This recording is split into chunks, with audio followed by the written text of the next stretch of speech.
John 8:33. Responderunt ei, semen Abrahae sumus, et nemini servivimus umquam.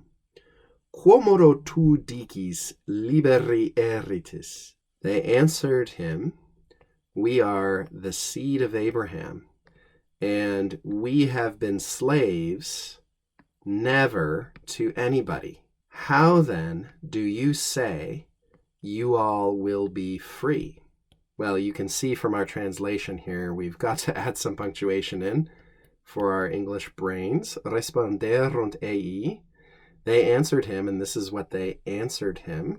We'll put a comma here, perhaps a semicolon here, and definitely a question mark here. But we also need some internal quotation marks here because these men who are responding to Jesus quote him back to himself. So responderunt ei, they answered him. That's relatively straightforward. Semen Abrahae sumus. Couple things to comment on here.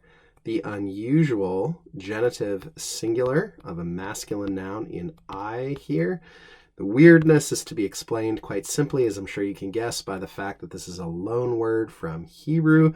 Abraham in the nominative case, but in the genitive singular, often Abrahai, or indeclinable. Sometimes you see it just indeclinable throughout the paradigm. Sort of depends who's using it and in what period.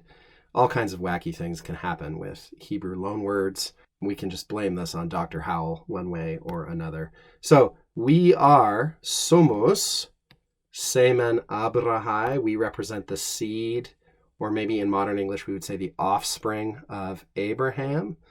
And as such, they say, we have served, we have been slaves of, and this is servire, fourth conjugation verb.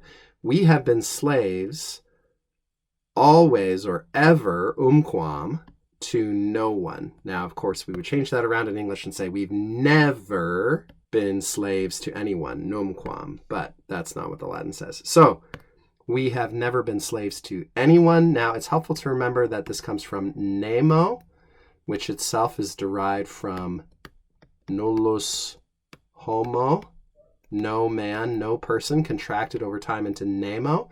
Nemo is quasi-indeclinable, which means sometimes you see it in a different form in oblique cases. In fact, generally only in two situations. This one, the dative singular, nemini, and then sometimes in the accusative, neminem. Almost never in the ablative singular, nemine, although it does occur here and there in some special spots. For the genitive and ablative singular, generally, instead of using a form like this, a form of nullus is used instead. So nullius for the genitive singular, nullo for the ablative singular, for reasons that will make sense to you if you think about it. But you do see nemini, dative singular, and neminem, accusative singular from time to time. For the rest of the uses of the word, usually nemo or a form of nullus. So that's just a helpful review for that fun word. So we've never served, we've never been servants or slaves to anyone before. How then, I'm adding the then, but we would say that in English probably. How is it then that you are saying, and then they quote him back to himself, right? You all will be free. In other words, they're saying, what are you supposing that we need to be freed from? We are free by nature, by virtue of being the offspring of Abraham.